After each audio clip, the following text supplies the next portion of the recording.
自怜长夜客，全路以为家。金子勋扬声道：他参加不了才是最好。魏无羡是个什么东西，他也配参加我们家的家宴？谁沾他谁就一身黑水。子轩，你请他来，就不怕今后你跟嫂子还有阿玲一辈子都多了个甩不掉的污点？金子轩喝道：你给我住口！金子勋气急，却碍着金子轩在场，无从发泄，只能狠狠地捏紧了手。他忘了手里抓着什么，魏无羡可没忘，见状瞳孔微微一缩，不管不顾地冲过去，劈手夺下木盒，旋即一掌拍上金子勋肩头。金子勋没料到他会突然发难，被拍得后退了好几步，脸上闪过一丝扭曲的耻辱。被人下了这样恶心的咒也就算了，大庭广众下还被不带凌厉的一掌击退，这让他的脸往哪里放？魏无羡他什么意思？诚心要和他过不去吗？魏无羡拿回了给金陵准备的生辰礼，木料柔和的纹路贴上掌心，令他心头的阴霾稍稍散去一些。然而这一点轻松还没来得及表达到脸上，他便猛地侧身躲过金子轩的一擒，怒道：金子轩！金子轩易怒：魏无羡，你干什么突然动手？还嫌这里不够乱吗？我都让你停手了，你听没听见？背后突然一阵阴寒，金子轩一直神经紧绷，自然及时躲了开去，佩剑铮然出鞘，碎滑璀璨的剑芒隔住了温宁的一记重击，竟是发出了金石碰撞一般的铿锵声响。魏无羡怒极反笑：凭什么让我停手？你让他们先停！金子轩与温宁瞬息间交了无数招，越交越是心惊。常人挨了他那几掌，早就一命呜呼了，可是凶师不会，温宁的攻势依然凌厉骇人，招招致命。是这种东西本就招阴聚邪，发狂的温宁更是阴邪中的阴邪。万里晴空不知何时聚上了团团浓墨似的乌云，一场小雨淅淅沥沥坠落下来。眼看着山崖上的金氏门生已经简单修整过，重新冲了上来，事情正在向着糟糕的方向发展。金子轩心头焦急，冲魏无羡吼道：都这个时候了，你还计较这些干什么？快让温宁停手！阿离他还在金陵台等你去参加阿玲的满月宴。听到江燕离，魏无羡面上的暴戾顿时消失得无影无踪，丝丝凉雨贴着他的脸颊，蜿蜒出一道缱绻的痕迹，像是突然回过神来一般。他听着四方的打杀声，失控的情绪猛地冷静下来。金子轩见他神色变化，知道自己的努力总算没有白费，加紧道：还不停手！那个孩子，那个被他取过字的孩子，还有他的师姐，天底下最好的师姐，还在金陵台等着他。可是魏无羡垂着头，白衣在鼓风中上下翻飞，他捏紧了手里的木盒，哑声道：金子轩，我问你，你究竟请我来金陵台做什么？他们的计划，你当真一点也不知情吗？金子轩一愣，旋即反应过来他意指为何，一剑将温宁击飞出去，怒声道：说什么？你疯了吗？你快闪开！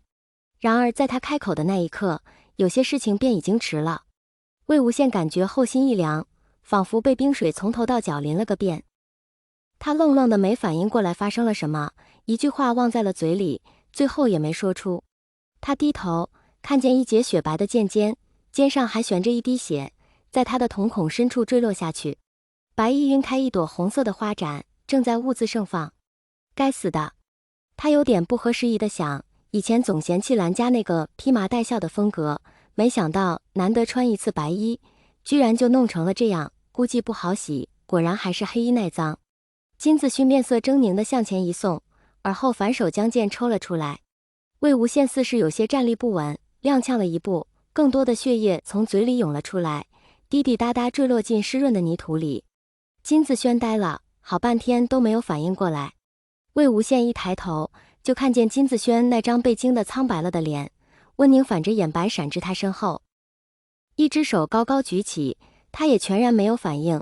魏无羡厉声道：温琼林，住手！这一句喊完了他仅剩的力气，他身子晃了晃，终于倒了下去。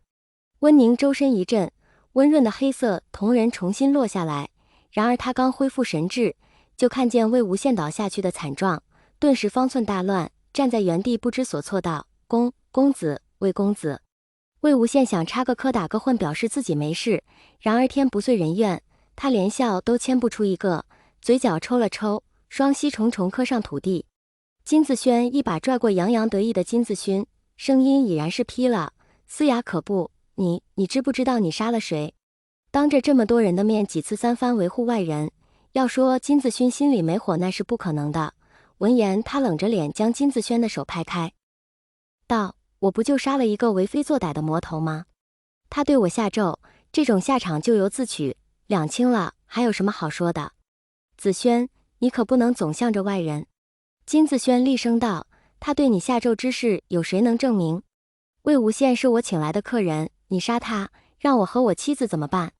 魏无羡很想说，我还没死呢，可是说不出来。温宁查看他的伤势，汩汩流出的血液用什么方法去止也无济于事。温宁僵硬的脸上露出一个真真切切的痛苦表情，活像要扯烂这张清白的面皮。姐姐，她会救你的。温宁徒劳地努力着，血液从苍白的指缝渗透出来。魏无羡觉得眼前阵阵发黑，心里却有一点不合时宜的想笑。没死在夷陵街头，没死在玄武洞，没死在乱葬岗，连射日之争都活下来了，没想到居然会在这里，居然因为这样一个无聊的理由。金子轩根本不敢回头看魏无羡，只是一个劲地冲金子勋发泄着他茫然的愤怒与无奈。你说千疮百孔是他下的，证据呢？他现在都，你身上的痕迹消失了吗？金子勋当然知道自己身体情况如何，面上不自然了一瞬，旋即理直气壮道：魏无羡手下那么多温狗败类，使唤谁下咒不行，哪用得着他亲自动手？吵吵嚷嚷一刻不停。魏无羡迟钝地感到了疼，四肢一阵阵地发冷，仿佛血液裹挟着温度一起从身体里抽离了出去。细雨化为了绵绵的冰针，一寸寸扎到骨子里，他很想将身体蜷缩起来，然而拼尽全力也只是抽动了一下手指而已。木盒从他手中坠了下去，摊开在湿润的泥土上，银铃被雨水濯洗，更显意义。他再也支撑不住，身子一歪，疼。他这一生摔过无数次，如果有一个人能伸出手接住他，那真是再好不过了。金陵台乱成了一锅粥，谁也没有想到金小公子的满月宴居然横生了这等之节。对于穷奇道所发生之事，抚掌而叹者有之，拍手称快者亦有之。就算满月宴如期举办了，恐怕也不会有这么热闹。江澄在看到魏无羡那一刻几乎就要疯了，如果不是蓝曦臣等人拦着，他可能会直接冲上去将金子勋撕碎。被聂明珏挡在面前，他只能用力捏着紫电银戒，瞪着金子勋的眼睛爬满血丝，狠狠地咬出几个字来：你怎么敢？金子勋仰头道：江宗主，恕我直言，魏无羡不是已经脱离云梦江氏了吗？就算我再杀他10000次，和你又有什么关系？江澄大怒，金光瑶连忙从中周旋道：好了，事已至此，再多说什么也是无济于事了。江宗主你且消气，子勋你也少说两句。是啊，人都死了，说再多也没用了。没想到总是降临的迅疾而突然，令人猝不及防。金光善以身体抱恙为由，将自己撇得干干净净，金子轩缺魂短魄地站在一边，始终一言不发。蓝曦臣看了他一眼，斟酌着开口：无论如何，当务之急是要查清事情的真相。金子勋施礼地打断他：泽无君，还有什么好说的？魏无羡他手段卑劣在先，我只不过是报了仇而已。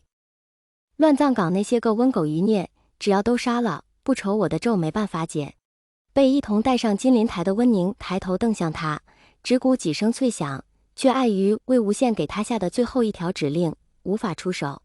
他声音沙哑道：害死了魏公子还不够，连我们都不愿放过吗？金子勋倏地转头喝道：这儿哪有你说话的份？怎么，你还想抵赖吗？你说我没证据，可是你们有证据证明此事与你们无关吗？这话可就有些强词夺理了。然而点金阁那扇雕饰精美的房门猛地向两边打开，一人冷冷道：谁说没有？